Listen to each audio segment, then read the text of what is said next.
Teletalk number থেকে যাদের কোনো কারণ ছাড়াই টাকা কেটে নেওয়া হচ্ছে গাইস, তাদের জন্য আজকে এই ভিডিওটি। গাইস, প্রথমত আপনার ফোনের মেসেজ অপশনে চলে যাবেন। মেসেজ অপশনে চলে গিয়ে আপনারা লিখবেন 335, এই নাম্বারে একটা মেসেজ পাঠাতে হবে। এই মেসেজের মাধ্যমে আপনাদের এই টাকা কেটে নেওয়ার সার্ভিসটি অফ হবে। সো গাইস, আপনারা মেসেজ অপশনে চলে যাবেন। মেসেজ অপশনে চলে আসার পর গাইস আপনারা টাইপিং করবেন স্টপ, বড় হাতের অক্ষর দিবেন, স্টপ অল দিবেন।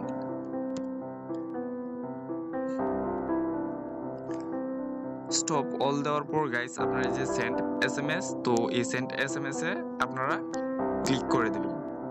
তো গাইস ক্লিক করার পর একটি ফিরতি মেসেজ চলে আসবে। এই মেসেজের মাধ্যমে লিখে দেওয়া হবে যে আপনার সার্ভিসগুলো অফ হয়ে গেছে। সো গাইস কিছুক্ষণ আপনারা অপেক্ষা করেন। সো গাইস রিপ্লাই মেসেজ আসতে কিছুক্ষণ অপেক্ষা করতে হবে, কোনো রকম টেনশনের প্রয়োজন নেই। আপনারা সেন্ড করে মেসেজটি কিছুক্ষণ অপেক্ষা করবেন, তাহলে আপনাদের রিপ্লাই মেসেজ চলে আসবে। সো গাইস এরকম ইম্পর্টেন্ট ভিডিও পেতে আমার এই চ্যানেলটিকে সাবস্ক্রাইব করে রাখতে পারেন।